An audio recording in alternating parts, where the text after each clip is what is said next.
And to wrap up this 99th edition of the Rolling Stone Gang, do you remember, cast your mind back to the end of 2019, do you remember a guy named Maurizio Catalan? I hope I'm pronouncing that correctly. I'm a quarter Italian and I can't pronounce Italian to save my life. But he was an artist who sold one of his works of art for $120,000 to a couple in Miami. And what made this so newsworthy is that his sculpture, Catalan's sculpture, was a banana duct taped to the wall. That was it. It was an actual banana.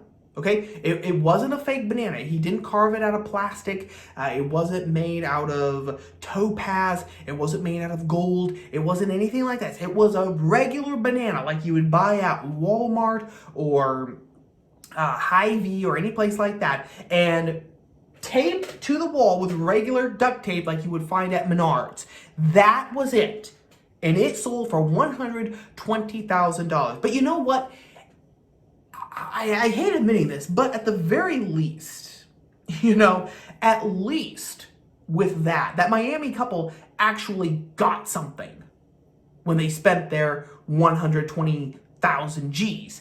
Well, how about spending 18 grand on absolutely nothing at all? Because another Italian artist, what is it about Italian artists? It's an insanity, by the way. But another Italian artist has done one better than Catalan. He hasn't convinced people to fork over $120,000 easy cash for a banana duct tape to the wall. That's amateur hour. Instead, Italian artist Salvatore Garau auctioned off an invisible sculpture for $18,000. According to Newsweek, the piece is titled Io Sono, Italian for I am, which has Old Testament vibes written all over, which is interesting in and of itself. And the 67-year-old artist's sculpture is, quote-unquote, immaterial, meaning that the sculpture does not actually exist. Okay, but don't tell him that means that he's a fraud and a phony and that he's a swindler. No, because Garau has something to say about that. Garau actually defends his work but he completely admits that it's empty space, but he says, well, but if you regard the Heisenburg Uncertainty Principle, you still can't say that there is absolutely nothing there. That nothing still has a weight. It's filled with energy, and it's filled with particles which then become us. And at the end of reading that, you have to just, you shake your head, and you wonder, wait, what? What did I just read? What? You're using the Heisenburg Uncertainty Principle to justify you actually not creating a work of art, but simply saying that this squared off, separated piece of empty space on a floor is actually a piece of art? And yet, gang, he was able to convince someone to fork over $18,000 for that. Now that says, well, let me put it like this. In the first place, that raises a whole lot of questions about the entire nature of art as it is understood in this brave new world of ours. As I think we have talked about before, art is, in the words of the 19th century German philosopher Friedrich Schelling, the infinite contained in the finite. It is something there. In other words, it is a representation. It is a representation of the infinite. Or as I like to say it, it is a representation of the beautiful. Beautiful with a capital B. Okay? Nothing, oh, I think this is beautiful. Oh, I think this is pretty. No, the beautiful. That is art. It is something that man creates to capture, to reflect the beautiful. One of the transcendentals. Remember, the true, the good, and the beautiful. That's it. Which means, of course, then that the piece of art is a reliquary for the good and the true. because something is only beautiful because it is good, and something is only good because it is true. You can't have something beautiful when it is not good and it is not true. So that's the purpose of art. Art also is something that man has to do. This is going back to J.R.R. Tolkien, who was not just a superb fantasy novelist, but who was an actual honest-to-goodness, genuine scholar, meaning he actually studied things. He actually did scholarship. He wasn't just a parrot repeating ideologies and using his ideology to get grant money to research things that makes him look smart while also promulgating his ideology. He was actually a real scholar. Imagine that. And Tolkien's argument, and you can take this or leave it however it is. I'm not going to get into a full-throated defense of Tolkien's stance right here. That's not the purpose of this video. But Tolkien's argument was that man creates. Man is compelled to create because he himself is created. Because in Orthodox Christianity, as well as we might say the other Abrahamic religions, because man is made in the image of God, because man has the imago Dei stamped indelibly on his soul, then man has a sliver of the essence of God inside of him. He is a mirror, in a sense, that reflects the grandeur and the glory of God. Now, this leads you on to many other conclusions. For example, this is why man is a rational animal. This is why man has logos, because as John says at the beginning of his gospel, in the beginning was the Word, and the Word was with God, and the Word was God. Word being our English translation of the Greek logos. So there you go. That is why we can imagine, that's why we can think, we can abstract, we can recall the past, we can plan the future. Very imperfectly, yes, but these are all things that God himself can do. And because we have that sliver of God's essence inside of us, his imprint, as it were, on our souls, we can do those things. Well, Tolkien says because we have that imago Dei imprinted on us, man is also compelled to create.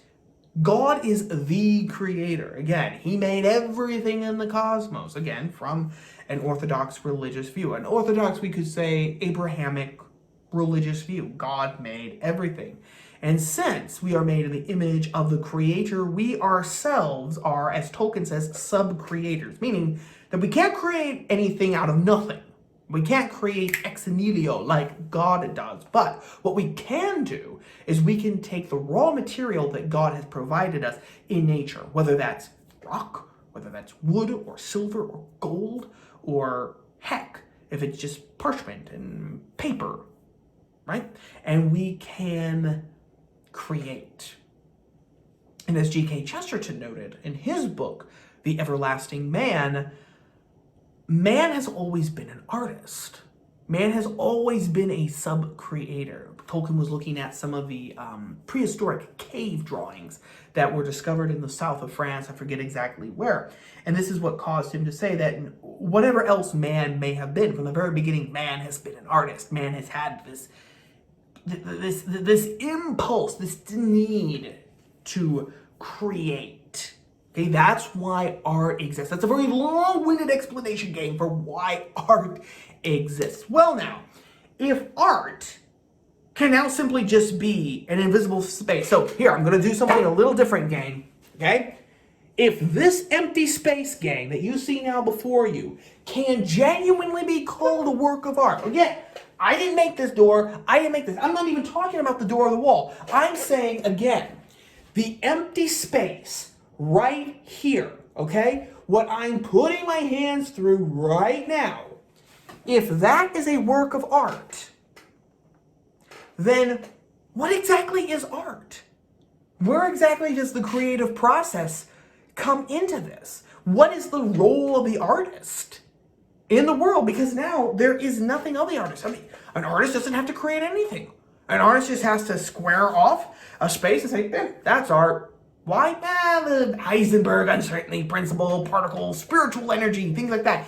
even if that were so, even if we were to take Guru,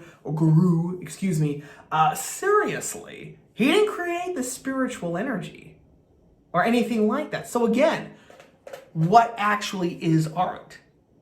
Where does the artist fit in then in society? What is the purpose of the artist? Even more so then, what does that mean about the creative impulse in us?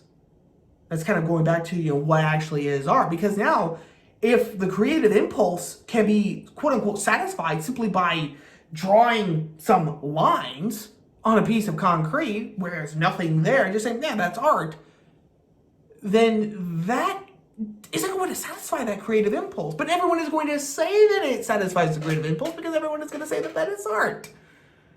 And so then you are going to be continually frustrating that desire in us, and it will be turned in on itself, and it will become perverted, like everything, like most of everything else in the modern world. It'll be lovely. So that's on one side of the ledger. On the other side of the ledger, gang, is the fact that someone actually paid out $18,000 for this, for something that's not even there, and more for the fact that Guru has absolutely no qualms of admitting, yeah, there's nothing there. So what does that say about us? In my mind, what this means is that art, it's not actually about the artistry anymore, okay? It's about status. Now, you can make the argument that, well, art has always been, has had an element of that. If you own a Monet or if you own a Van Gogh, not only are you uber rich, because that's the only way that you could actually buy an original Monet or Van Gogh, but also it gives the impression that you are sophisticated, that you are classy, that you are educated because you recognize great art and you appreciate it. But now we have come to the point where non-art, literally empty air, is art, which now means that those markers, those markers have changed now. Now, you don't have to have taste. Now, you don't even have to have an appreciation of real art. You don't have to have any of that. You just have to say, hey, this sounds good. This sounds, what would you say? This sounds, subversive. This sounds, original. This sounds all of that. Yeah, nothing is really there. But if I give him $18,000 for basically transferring his empty space from his studio to my home, how exactly does that work, by the by? Then I will show that I am so far above these peons, because the thing is, gang, anyone potentially can be an artist. Anyone can appreciate art. Even if you know nothing about it, you can take classes, you can read books about the difference between Monet and Raphael and Michelangelo and Da Vinci and Van Gogh, etc., etc., etc.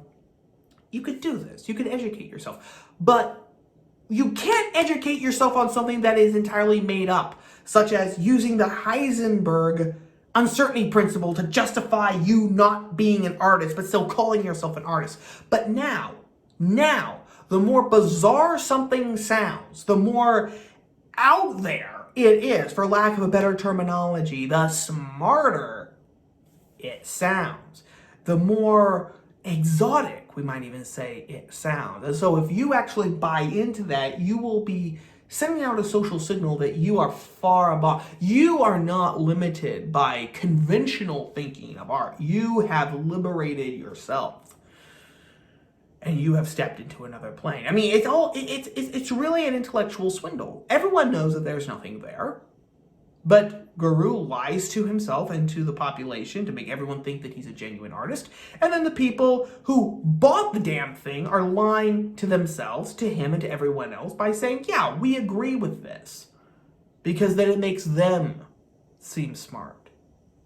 And when you have those two combinations together, when you have dumb people, uneducated people, who are buying into this fraud in order to appear smart, to send a social signal of intelligence, coupled with the fact that now art is entirely meaningless because art now can be nothing, literally, then you have a society that doesn't even have the dynamism to produce anything except junk.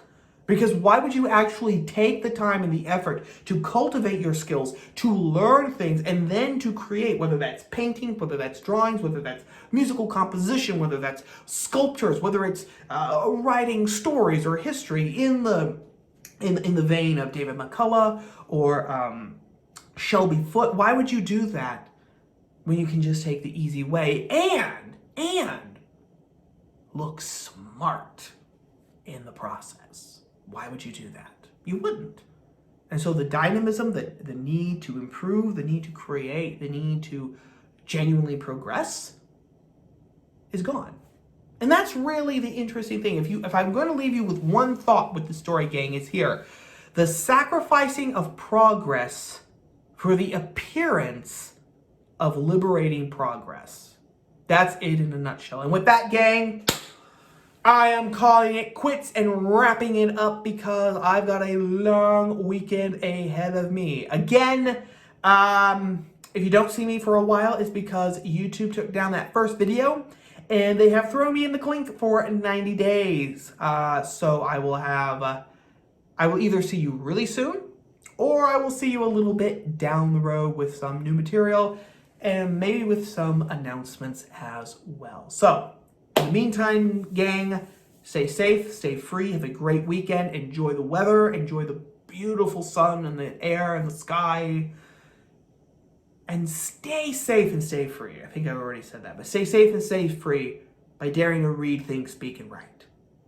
You owe it to yourself, you owe it to your family, you owe it to your children, you owe it to your country, you owe it to your forefathers, and you owe it to God.